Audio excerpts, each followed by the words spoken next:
विकसित भारत का अमृतकाल, सेवा, सुशासन और गरीब कल्याण के 11 वर्ष पूर्ण होने पर केंद्र सरकार के किए गए कार्यों को लेकर यमुनानगर में राज्यसभा सांसद रेखा शर्मा ने प्रेस वार्ता की। पेश है विशेष रिपोर्ट। आपको जनता के मन में क्या है और विपक्ष किन नीतियों का विरोध करता है वो भी आपको बताएंगे, तो जुड़े रहिए हमारे साथ।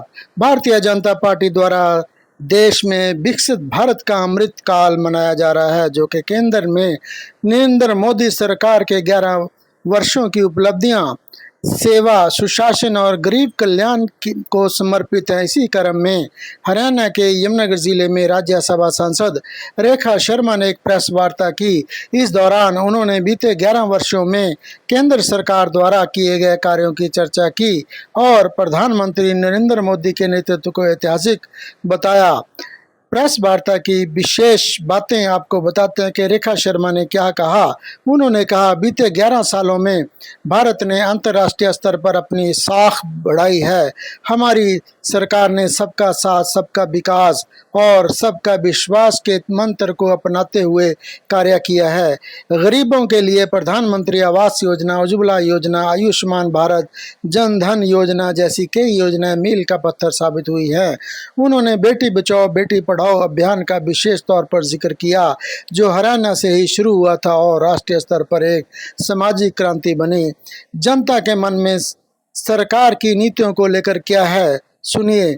जनमानस में केंद्र सरकार की नीतियों को लेकर निश्चित प्रतिक्रिया देखी जा रही है। सकारात्मक पक्ष, गरीब और मध्यम वर्ग के लिए डायरेक्ट बेनिफिट ट्रांसफर, आवास, स्वास्थ्य बीमा और रसोई गैस कनेक्शन जैसी योजनाओं ने जीवन स्तर में सुधार किया। बुनियादी ढांचे में तेजी से विकास, जैसे सड़कें, रेलवे, एयरपोर्ट और डिजिटल इंडिया ने लोगों को सरकार की ओर आकर्षित किया। युवाओं और महिलाओं को स्वरोजगार और स्किल डेवलपमेंट के नए अवसर मिले। अब आपको बताते हैं कि नकारात्मक पक्ष क्या कहता है। महंगाई, बेरोजगारी और शिक्षा क्षेत्र में कुछ वर्गों को लगता है कि अपेक्षित सुधार नहीं हो सके। किसान आंदोलन और अग्नि पथ योजना जैसी कुछ नीतियों को लेकर ग्रामीण और युवा वर्ग में असंतोष भी देखा गया है। अब बताते हैं कि आपको विपक्ष क्यों विरोध करता है। विपक्षी दलों द्वारा सरकार की आलोचना इन मुद्दों पर की जाती है। लोकतंत्र के संस्थानों पर दबाव। विपक्ष का आरोप है कि ईडी, सीबीआई जैसी एजेंसियों का दुरुपयोग कर विपक्ष को दबाया जा रहा है।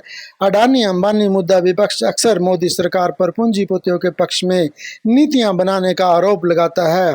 बेरोजगारी और महंगाई, विपक्ष कहता है कि जमीनी स्तर पर लोगों को राहत नहीं मिल रही और बड़ी बड़ी योजनाएं केवल प्रचार तक ही सीमित हैं। संविधान और धर्मनिरपेक्षता को लेकर चिंता। कई विपक्षी नेता सरकार पर सामाजिक ध्रुवीकरण और अल्पसंख्यकों को की अपेक्षा के आरोप लगाते हैं। अब आपको बताते हैं कि निष्कर्ष क्या निकलता है। विकसित भारत का अमृत काल एक राजनीतिक नैरेटिव है, जिसे भाजपा ने बड़ी रणनीति से आगे बढ़ाया है। जहां सरकार अपने कार्यकाल की उपलब्धियां गिनवा रही है, वहीं जनता के एक हिस्से को यह उपलब्धि सार्थक और प्रभावशाली लगती है। वहीं विपक्ष इसे आंखों में धूल झोंकने की कोशिश बताता है। राज्यसभा सांसद रेखा शर्मा की ये यमुनानगर प्रेस वार्ता इस दिशा में भाजपा के अभियान का एक हिस्सा है। अब ये जनता के विवेक पर निर्भर करता है कि वे किन तथ्यों और अनुभवों को आधार बनाकर निर्णय लेती हैं। नज़र रखा है पूरा विश्व। और जो मैं मेक इन इंडिया की बात कर रही हूँ, तो मैं इसमें डिफेंस का भी साथ में जोड़ती हूँ। जो हमारे कुछ डिफेंस ने प्रोडक्ट्स बनाए, ब्रह्मास्त्र है जैसे, ड्रोन्स के लिए या एंटी ड्रोन जो फैसिलिटी बनाई। जब अभी हम गए सऊदी अरेबिया जैसी कंट्रीज अब ये देख रही हैं कि हम भारत को ऑर्डर दें, क्योंकि जो अभी हमारी आर्मी ने परफॉर्मेंस दी ऑपरेशन सिंदूर के बाद, उसमें लोगों ने इसका एक डेमो देखा हमारे मेक इन इंडिया प्रोडक्ट्स का, और पूरे विश्व से लोग सोचते हैं कि चाइनीज़ प्रोडक्ट्स, चाहे ड्रोन्स हों, किस प्रकार हमने चाइनीज़ ड्रोन्स को ध्वस्त किया यहाँ पर एंटी ड्रोन सिस्टम से। आज वो सारी जो है मुझे लगता है भारत को एक बहुत बड़े बड़े ऑर्डर्स दूसरे देशों से आने वाले हैं, जो हम बाहर से बड़ी चीज़ है ये।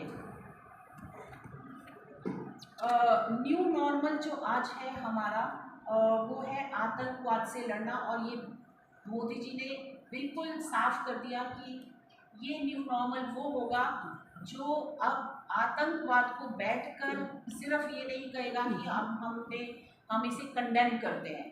This is not the new normal. New normal is हम उसको जवाब देंगे। और जैसा ऑपरेशन सिंदूर किया था, and operation Sindoor is still on, ये हम बताना चाहेंगे। ये तब तक हम ऑन रखेंगे जब तक Pakistan across the border terrorist भेजना बंद नहीं करेगा। इस पूरे ऑपरेशन का आप सबने कई बार ब्यौरा सुना भी होगा।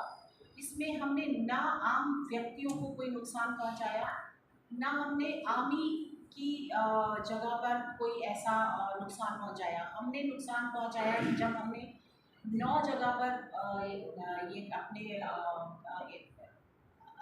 अटैक किया, तो सिर्फ आतंकवाद वाले जो आतंकी जहाँ रहते थे वहाँ पर अटैक किया और उनको ध्वस्त किया।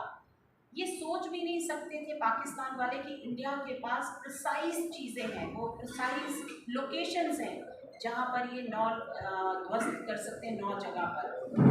उसके बाद जब उन्होंने अटैक किया तो हमने उनके एयरपोर्ट्स पर जहाँ से वो हम पर अटैक करने के लिए एयर अटैक कर सकते थे, उनको ध्वस्त किया। आम लोगों को बिल्कुल नहीं छेड़ा। और भारत आज भी शांति प्रिय देश है, लेकिन वो शांति प्रिय नहीं। ये मोदी जी ने ये न्यू नॉर्मल में ये कहा कि वो वाला शांति प्रिय नहीं जो बैठ कर एक गाल में थप्पड़ मारो तो दूसरी गाल आगे करेगा, वो नहीं है। आज भारत एक का जवाब 2 से देगा। ये वो न्यू नॉर्मल है जो हम हमेशा रखेंगे।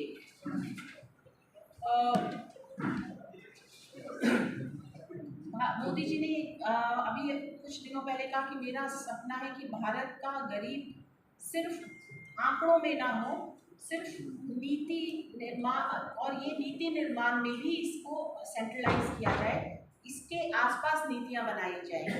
कांग्रेस के ज़माने में सिर्फ गरीबी हटाओ का एक नारा दिया गया था, लेकिन आज वर्ल्ड बैंक की रिपोर्ट कहती है कि 171 मिलियन जो है लोग गरीबी रेखा से ऊपर आए हैं।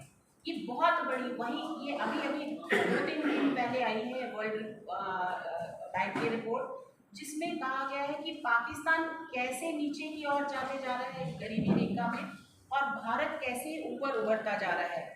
ये 5.3 सिर्फ यहाँ पर मिलियन लोग जो हैं गरीबी रेखा से नीचे रह गए हैं, जो पहले 10 साल पहले 27% लोग थे गरीबी रेखा के नीचे। तो हम कितने लोगों को ऊपर लेके आए हैं। और ये जो मैं रिपोर्ट बोल रही हूँ ये 22 तक की है। 25 के मतलब 3 साल हो गए, इसमें भी बढ़ोतरी हुई होगी और लोग भी वापस आए होंगे, गरीबी रेखा से ऊपर आए होंगे। ये बहुत बड़ी सफलता है भारत को।